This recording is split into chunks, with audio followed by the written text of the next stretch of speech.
Now, is this true that you're sort of changing career late in life, that you're starting life as a farmer? I am now a farmer, yes, and utterly exhausted as a result. So, hold on, this isn't just a hobby on the side, this is something you're pursuing? It's a proper farm. It's a full-on farm. And the guy who'd run it for many years, he retired, and I thought, well, how hard can it be? Yeah. You put seeds in the ground, and then weather happens, and food grows, and then you eat it, and it's fine. Yeah. Or you sell it. It's unbelievably difficult.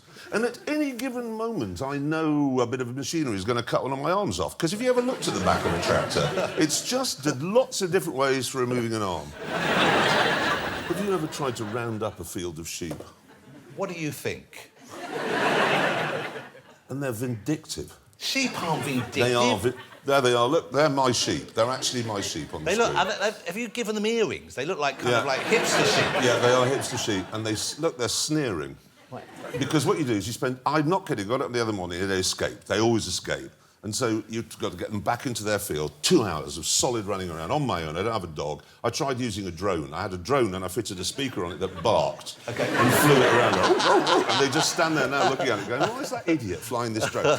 And they don't move. So 2 hours I ran around utterly exhausted. OK. Got them back in the field. Oh, the electric fence has gone down. I'll just redo it so it covers up this hole in the wall. And then thought, oh, Christ, the battery for the electric fence is flat. I'm going to have to go back and get another one. You go back to get another one. When I got back, they were all back in the field I just got them from. 2 more hours of running around, get them back in, and I got the new battery on. And as I was attaching it, they jumped over another bit of wall and got back in the field. They're just standing there going, what are you going to do about it? I cannot wait to eat them. So... I mean, that's the happy ending to the story for you. A shepherd's pie, because I've accidentally grown 30 tons of potatoes.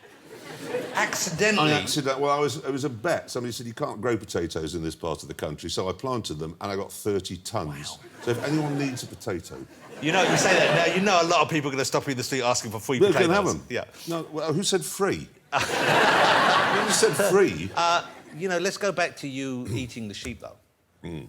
Because I know... Well, I mean mutton. Well, a lot of this is, you know, that you put on a certain blustering front. Yeah. But I know that you're actually quite an emotional man. Yeah. Underneath. And I suspect that you have grown attached to some of these sheep. Are you not going to find it difficult to finish them off for a pie? No, I genuinely am. And that's not a word of a lie. There are 3 of them. They can't get pregnant because if they did, they'd produce milk and they'd be unable to deliver that milk and they'd explode. Right. That's not quite what the vet said, but it's what I thought. So they're standing in a field watching the other 100 or so having a really good time getting pregnant. These 2 rams. And these rams just go around, and I've called them Wayne Rooney and Leonardo DiCaprio. So older sheep and the younger sheep are both being attended to equally. Anyway, so they're busy. And then these 3 sheep, they're standing there and watching this massive sexual activity going on in the next field. Like a big swingers field. Yeah, it's a huge swingers field, and they're like watching. Yeah. And they just have to stand there while I discuss the recipe for the mutton pie. I mean, you don't have to discuss it then and there. Also, why are you watching all the sheep shagging? What's wrong with you? I mean, I understand why the sheep are watching. They're stuck in the field.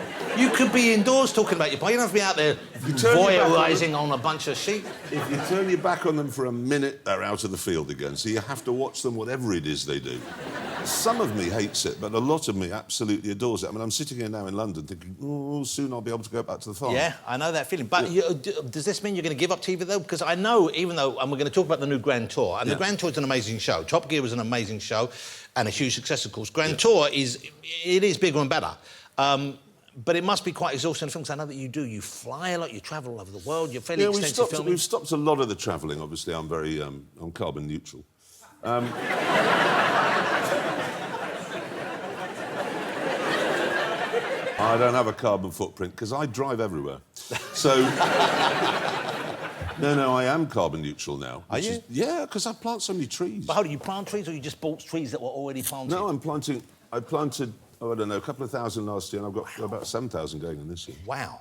So I'm planting a lot of trees, so I'm very carbon neutral, which is great because I can smirk at the Greta enthusiasts. Okay.